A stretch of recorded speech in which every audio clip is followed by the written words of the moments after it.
This is the Energy Makers Show, featuring the innovators, financiers, and policymakers focused on the global energy demand. Brought to you by NRG, moving clean energy forward.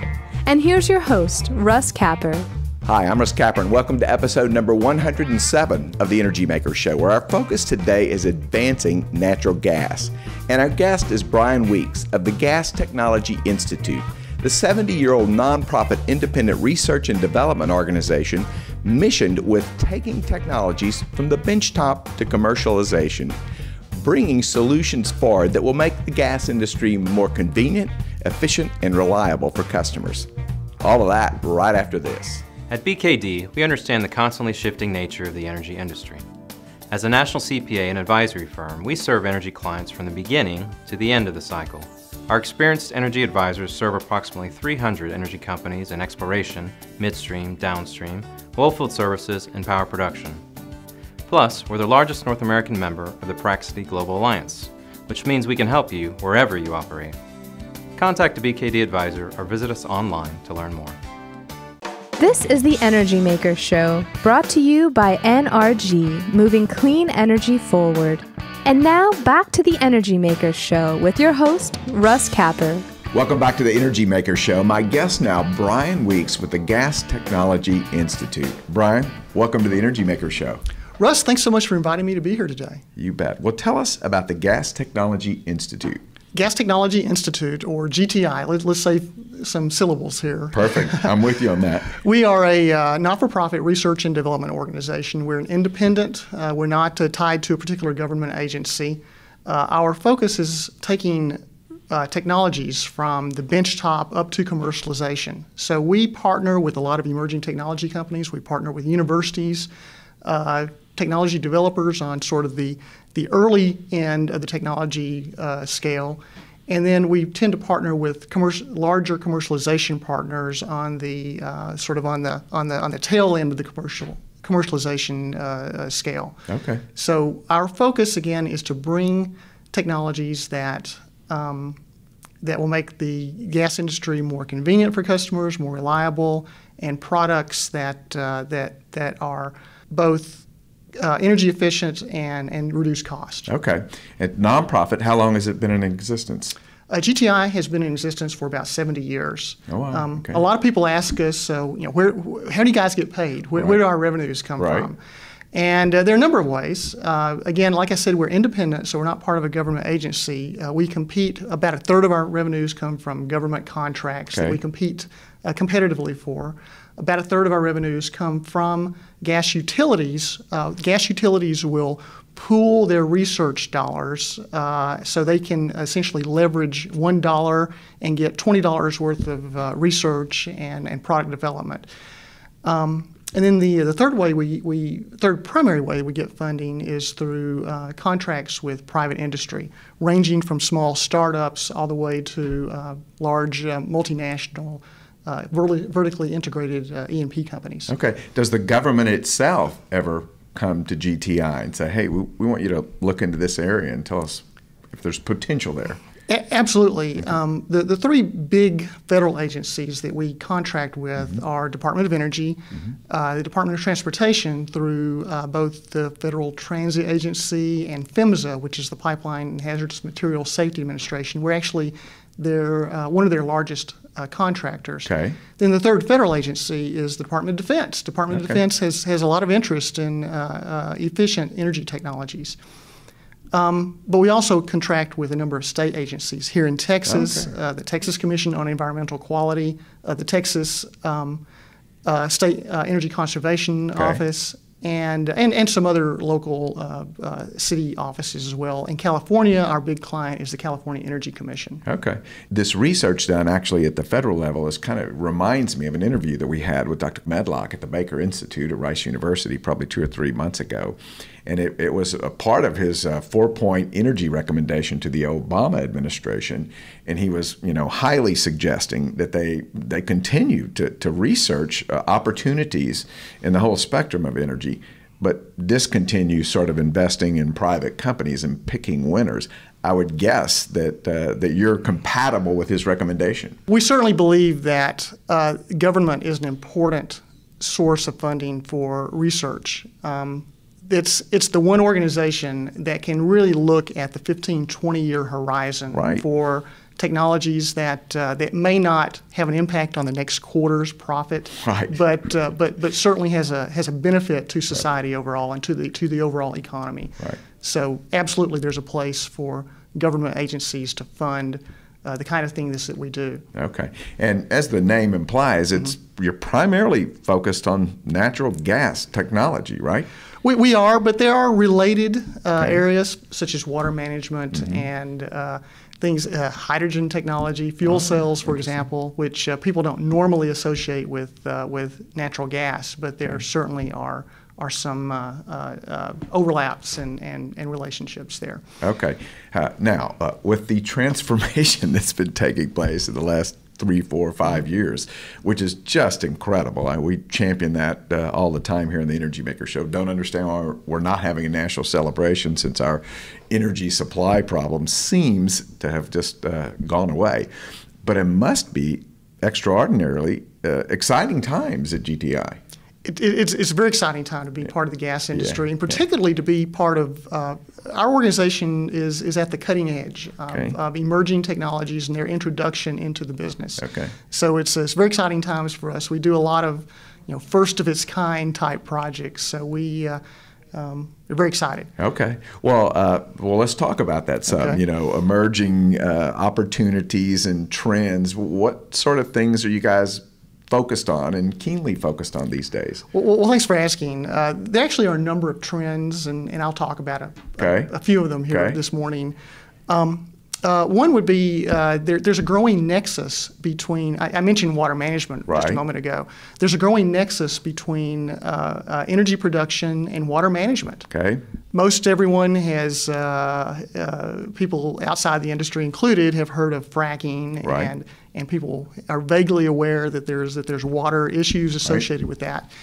So developing technologies, processes that help better management, both the source of water and how you manage the produced water.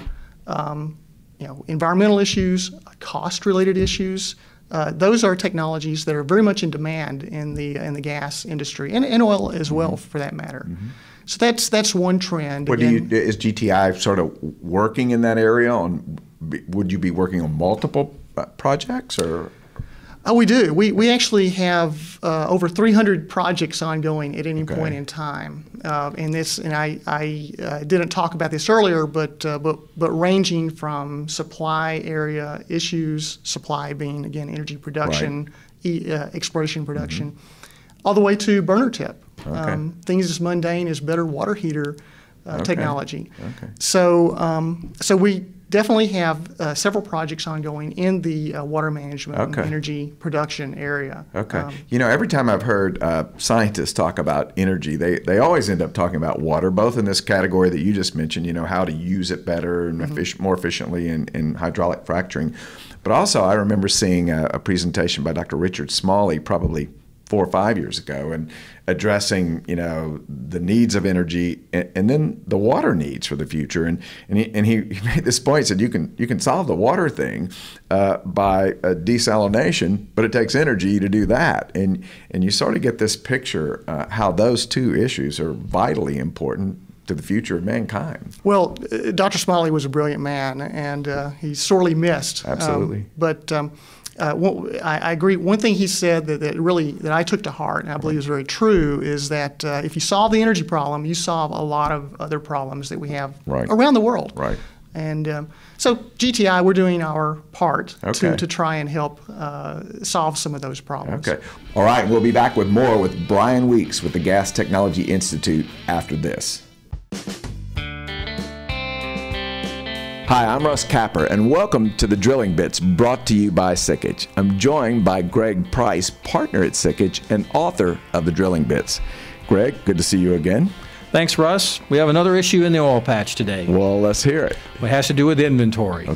So as you know, things are brewing pretty hot and heavy with all the shale plays these days.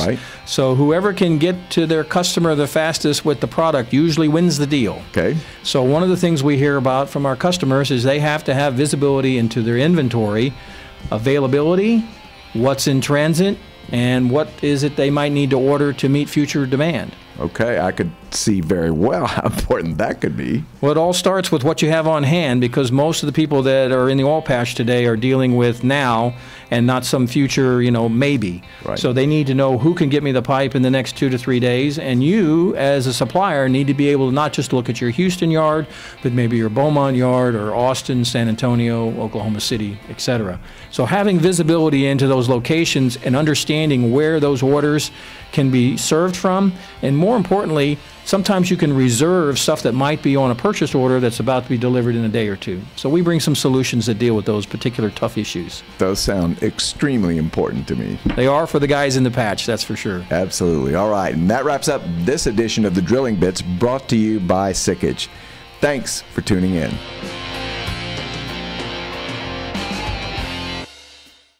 This is the Energy Makers Show, brought to you by NRG, moving clean energy forward. And now, back to the Energy Makers Show with your host, Russ Capper. All right, continuing on with Brian Weeks with the Gas Technology Institute. Well, what's another emerging area, trend that you guys are focused on? Another trend that's very exciting for me. I'm an engineer, and I grew up around cars. So a really exciting emerging trend for me is natural gas as a vehicle fuel. Oh yeah. An interesting statistic that I'll throw out here is that 4% of the vehicle traffic in North America are what we call Class 8 trucks. What's a Class 8 truck? Class 8 truck are the tractor trailer rigs, the big 18-wheelers. Yeah. So that's 4% of the vehicle traffic, but they consume over 20% of the fuel in North America. So that's right now is the number one target area for natural gas as a replacement fuel for diesel. We've done economic studies, and as have other organizations. There are paybacks depending on the number of miles you drive and the actual fuel differential. But for converting to natural gas, trucks can can pay back their investment in the conversion in less than 2 years. Wow. So areas we need to focus on there is making the infrastructure, the fueling systems more convenient, more cost-effective, more available for consumers, more reliable. And there are a number of areas there, all the way from storage technologies to dispensing algorithms that are under development and constantly being improved. We had Lynn Lyons from Pioneer Natural Resources Group on the show recently, talking. She's the head of their market fuel development group, really looking at pushing this envelope. Kept talking about the Texas Triangle too, where the infrastructure, I think, is kind of fairly well moving along to be able to have 18-wheelers travel from Dallas to Houston to Austin and San Antonio and be able to refuel the whole way.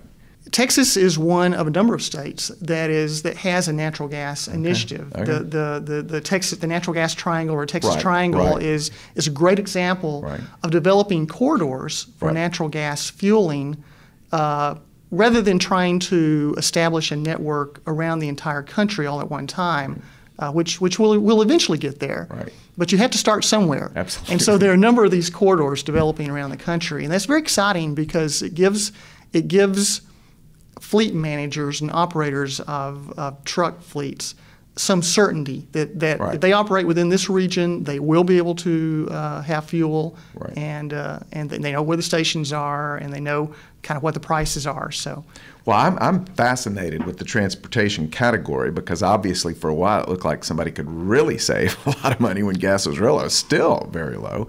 It's cleaner emissions too. But I particularly got interested in the opportunity to potentially refuel your vehicle in your home, in your garage.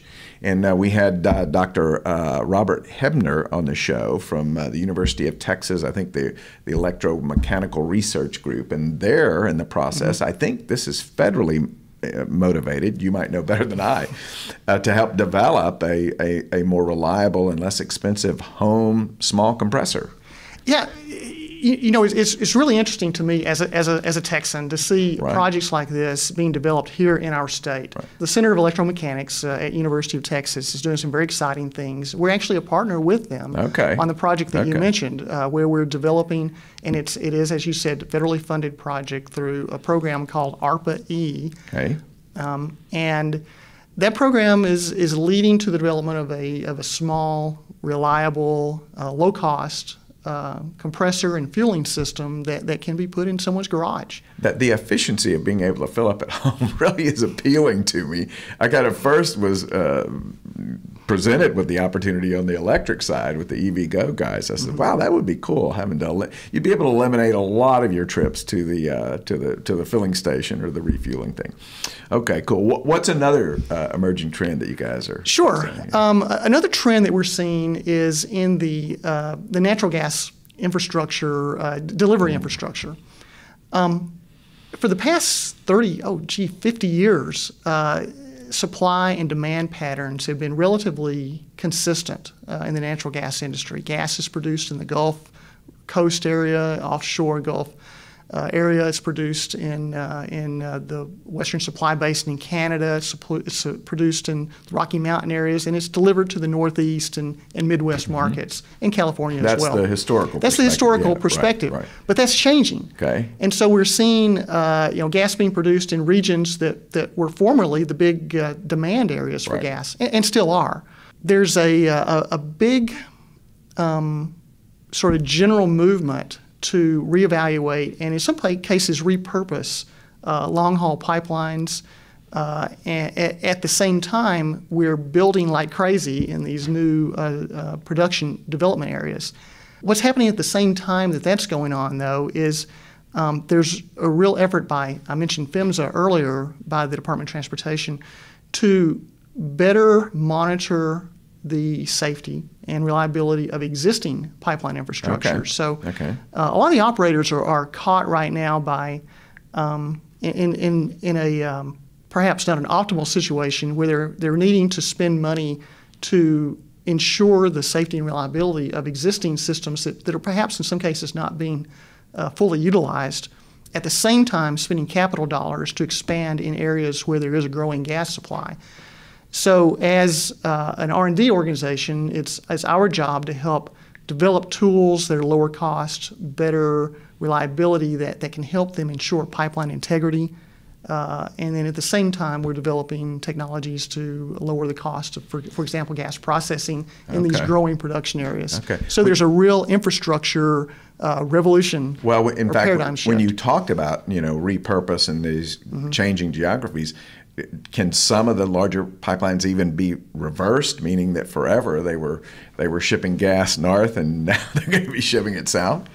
In some cases, we're actually seeing some plans for that exact thing happening. Okay. And because you look up at Pennsylvania, that was a place before that was a demand, and we shipped gas there. Now they're producing it right there, right? Sure, yeah. Sure. And that gas has to go somewhere, right? And particularly with the build out of these large LNG export facilities, I think we're going to start seeing some changes in the directional patterns of pipeline flow. Right. So it's very exciting. We're in the front end of all this, and we don't know. I can't tell you what the ultimate answer will be, other than it won't be what we're seeing happen today. Right. Well, you mentioned the LNG thing on the globe. Most of these things, or 3 or 4 of them, were built to import, and they're needing to change to be, which is kind of a significant change in the process, right? And everything about it. We tend not to be a policy organization. Right. We're technology guys. Right. But I can just say that I think what's happening now is going to have a profound impact on the U.S. energy policy going forward over the next several years, as the U.S. transitions from a net importer of energy to potentially a net exporter of energy. Mind-boggling. So I like the citizens of the United States to understand the magnitude of what's going on better, because it is huge. Okay, you've given us 3 pretty cool ones. Are there any more trends that are worth talking about here? Let me mention at least one more here, and that is natural gas is really taking the leadership in establishing lower carbon energy technologies. Okay. People don't, for example, CO2 emissions has actually declined over the last few years here in the U.S., and a lot of that is due to transferring power generation plants from coal over to natural gas. But there are other ways, too, that natural gas is really stepping in, renewable natural gas. What's renewable natural gas? Good. Technologies that convert landfill gas and wastewater digester gas to usable pipeline quality natural gas. That's a big focus area for us, or one of our focus areas. Using natural gas in combination, for example, with solar technologies. How do you do that? We have actually a couple of demonstration projects, one which we are looking at doing here in Texas, where we're actually combining solar thermal collectors supplemented by natural gas for commercial cooling systems. Whoa, so projects like that really position natural gas as a way to, again, reduce overall carbon footprint. Yeah, even when you're talking about transportation, you'd be taking, particularly in the big rigs and the 18-wheelers, you'd be taking a diesel vehicle and converting it to natural gas, which would seem like it would have a significantly reduced emission situation from that, would it not? Certainly, NOx emissions, for example, nitrous oxides. And certainly CO2 reductions as well. In addition, you have particulate reductions in particulate emissions and all sorts of nasty stuff that comes out of the tailpipe is reduced when you convert to natural gas. So it feels like these are really the good days now, are they?